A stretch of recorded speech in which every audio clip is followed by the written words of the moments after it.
आता मला सांगा, हा जो माझा व्हिडिओचा पार्ट 3 आहे याच्यामध्ये मी तुम्हाला जागतिक काही घटनांचा आढावा घेणार आहे. ही जी मागची पुस्तकं दिसत आहेत ना, याच्यामध्ये कथा कादंबरा हाताच्या बोटावर फक्त इतिहास, जागतिक इतिहास, Babasaheb Ambedkar, Hitler, Mussolini, Stalin, Churchill, हे सगळे इतिहास इकडे भरलेलं आहे आणि ते सगळी पुस्तकं माझी वाचून झालेली.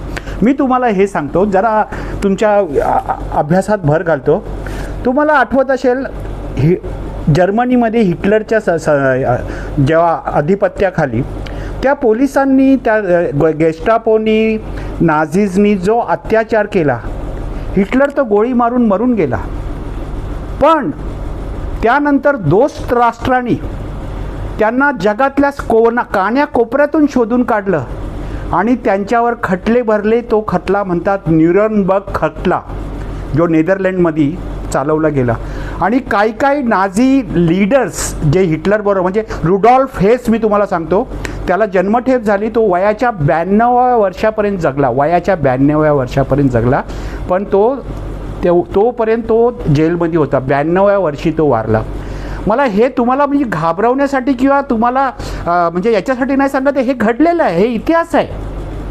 आणि त्याचा नातवाच्या बोटाला पण टच करायला मिळालं नाही मरेपर्यंत.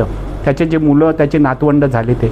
मला तुम्हाला हेच सांगायचं आहे की नाही, असं चुकीचं नका वागू तुम्ही. ती मुलं पण तुमचीच मुलं आहे. आमची पण ती मुलं आहे. माझ्या डोळ्यात तुम्हाला अश्रू दिसत नसतील, पण इथे जे मला त्रास झाला आहे ना, तो फार म्हणजे शब्दात व्यक्त करू शकत नाही आहे मी.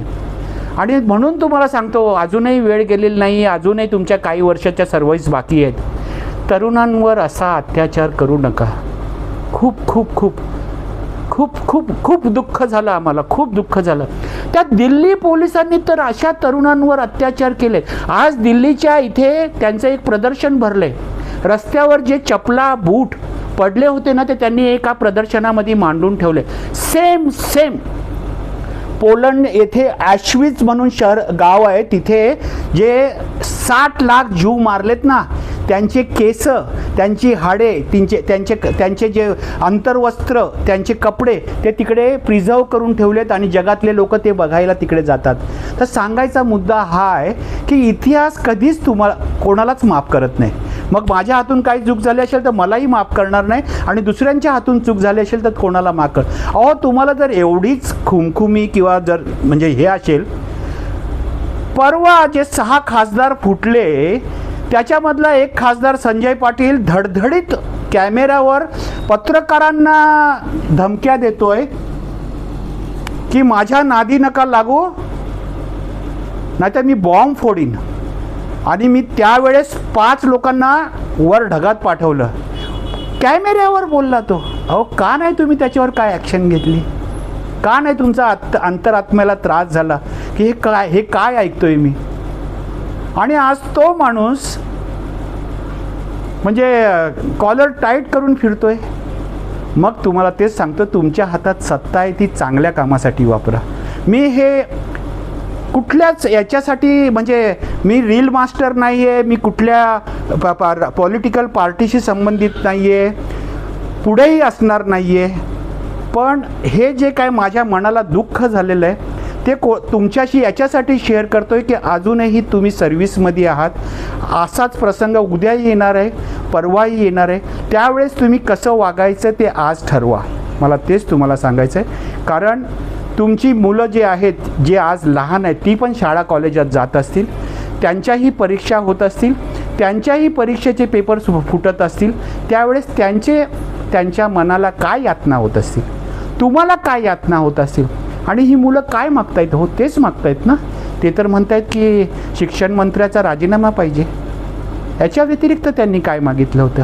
त्यांनी एक दगड भिरकावला नव्हता, कोणाला मारलं नव्हतं, जाळपोळ केलं. तुम्ही जगात बघा, जिथे जिथे क्रांत्या झाल्यात तिथे हे सगळं झालेलं आहे. पण भारतामध्ये एकही दगड भिरकावला गेलेला नाही, जाळपोळ झालेलं नाही, काही झालेलं नाही. पण पोलिसांनी लाठ्या काठ्याने त्यांना मारलं. त्या काठ्यांना खिळे लावलेले होते, अशा काठ्या बनवल्या होत्या की ज्याला इलेक्ट्रिक शॉक आहे.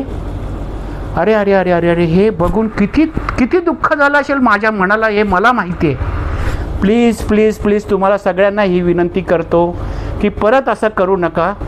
जर असं काय केलं तर मला तर त्रास होईल, तुम्हाला स्वतःही होतोय. मला हे नक्की माहिती आहे की तुमच्यातली माणुसकी अजून संपलेली नाही, आणि जर ती संपलेली असेल तर परत तिला जागृत करा.